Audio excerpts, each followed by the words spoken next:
قبول کیا۔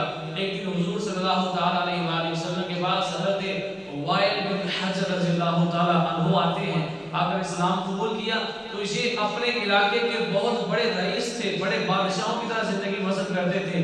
تو جب یہ آئے نا حضور صلی اللہ علیہ وسلم کے پاس تو نبی اکرم صلی اللہ علیہ وسلم نے سوچا کہ اب وائل بن حجر جو ہے یہ رئیسوں کی زندگی بسر کرتا ہے، تو ابھی اس نے اسلام قبول کیا ہے، اگر پہلے دن میں نے اسے غریبوں میں بٹھا دیا تو کہیں یہ اسلام سے بیزار نہ ہو جائے۔ تو فرمایا سوچا کہ میں اسے کسی امیر کے ہاں بھیجتا ہوں۔ تو حضرت وائل بن حجر بیٹھے ہوئے تھے تو میرے آقا صلی اللہ علیہ وسلم نے ایک نوجوان کو بلایا، کہا جاؤ اس کو اپنے گھر لے جاؤ، اس کی مہمان نوازی کرو۔ وہ نوجوان اس حضرت وائل بن حجر کو ساتھ لے کر جاتا ہے، رستے میں دھوپ بہت تھی، وہ نوجوان حضرت وائل بن حجر سے کہتا ہے کہ گرمی بڑی ہے، مجھے بھی آپ اپنے ساتھ سواری میں بٹھا لیں۔ تو حضرت وائل بن حجر ابھی نئے نئے مسلمان ہوئے تھے اور ایک دم جو ہے وہ سارا زنگ اتر نہیں جاتا، تھوڑا سا غرور ابھی دل کے اندر تھا، تھوڑا سا تکبر تھا، جاہلیت کا زمانہ جو تھا اس میں جو تکبر پایا جاتا تھا کہ یہ عام سا بندہ میرے پاس میرے ساتھ میری سواری پہ بیٹھ جائے، ایسا کیسے ہو سکتا ہے؟ تو آپ نے کہا نہیں میں تمہیں اپنے ساتھ نہیں بٹھاؤں گا، حالانکہ اسی کے گھر مہمان بن کے جا رہے ہیں لیکن تکبر اتنا تھا، کہا نا میں تجھے اپنے ساتھ نہیں بٹھاؤں گا۔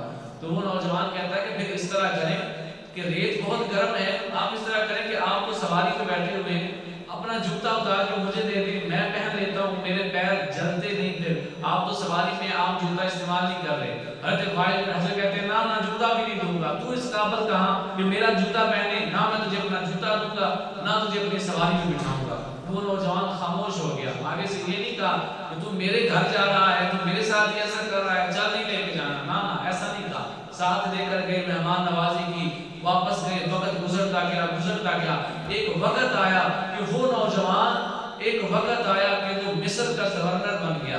اب حضرت وائل بن حجر بوڑھے ہو چکے تھے، وہ چلتے چلتے ایک دن وہاں پر پہنچے تو سوچا یہاں کے گورنر سے ملتا ہوں، جا کر ملے تو اس نوجوان نے حضرت وائل بن حجر کا بڑا والہانہ استقبال کیا، یہاں تک کہ اپنی جو مسند تھی، جو اپنی کرسی تھی، اپنے ساتھ بٹھایا اور ساتھ بٹھا کر نا بڑے پیار کے ساتھ، غصے سے نہیں بڑے پیار کے ساتھ کہا بابا جی ایک وقت تھا آپ مجھے جوتا نہیں دے رہے تھے، ایک وقت تھا آپ مجھے اپنے ساتھ اپنی سواری میں بٹھا نہیں رہے تھے، آج اگر میں چاہتا تو میں بھی تو کہہ سکتا تھا کہ نا میں نے تجھے اپنے ساتھ نہیں بٹھانا، لیکن دیکھیں میں آپ کا کتنا ادب کر رہا ہوں، میں نے آپ کو اپنے ساتھ اپنی گورنری کی سیٹ پہ اپنے ساتھ بٹھایا ہے، کتنا آپ کا ادب کیا ہے۔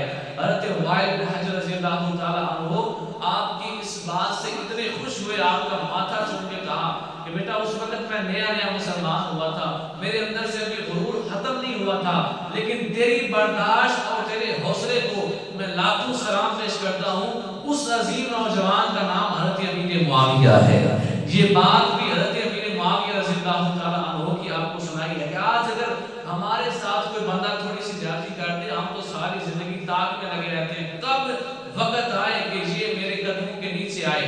اگر ہم کسی سے کوئی چیز خریدنے چلے جائیں اور وہ آگے سے اس کا بھاؤ تھوڑا زیادہ بتا دیں، ہم کہتے ہیں کبھی نہ کبھی تو یہ میرے دھرکے میں آئے گا، پھر ایک وقت آتا ہے لوگ کہتے ہیں کہ فلاں شخص کا مکان ہے تو 3 کروڑ کا لیکن وہ مجبور پڑا ہے 2 کروڑ میں بیچ رہا ہے، ہم کہتے ہیں ہاں چلتے ہیں اس سے لینے جاتے ہیں، پھر لینے جاتے ہیں 3 کروڑ کی چیز 2 کروڑ میں لے کر پھر ساتھ اس کو تانا بھی دینا ہے، پتہ ہے ایک وقت تھا تو نے میرے ساتھ ایسا کیا تھا تو آج پتہ چلا نا آ گیا میرے قدموں کے نیچے۔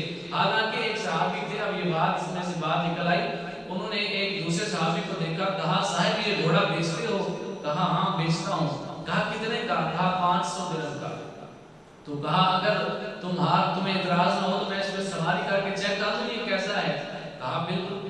وہ صحابی سواری کرنے کے لیے گئے، جا کر چیک کر کے واپس آئے، آ کر کہنے لگے 600 درہم کا دو گے؟ دیکھیں پہلے بات خود کی تھی 500 درہم کی، واپس آ کر کہنے لگے 600 درہم کا دو گے؟ وہ کہتے ہیں دے دوں گا۔ پھر کہنے لگے 700 درہم کا دو گے؟ وہ کہتے ہیں میں تو 500 میں دینے کو تیار تھا۔ پھر کہتے ہیں اچھا 800 کا دو گے؟ تو وہ کہتے ہیں جس طرح آپ کی مرضی۔ اب اس صحابی نے 800 درہم کا گھوڑا لیا، پھر کہا یار مجھے یہ تو بتاؤ کہ تمہارا گھوڑا 800 درہم کا تھا، تم 500 میں دیکھ رہے تھے؟ تو وہ کہتے ہیں کہ میں غریب ہوں اور مجھے مجبوری تھی، میری بیٹی کی شادی تھی تو پیسے چاہیے تھے، میں نے کہا جتنے میں بھی بکتا ہے بیچ کے پیسے لے آتا ہوں۔ تو صحابی نے کہا کہ میں تم سے تمہارا سودا خریدنے آیا ہوں، تمہاری مجبوری خریدنے نہیں آیا۔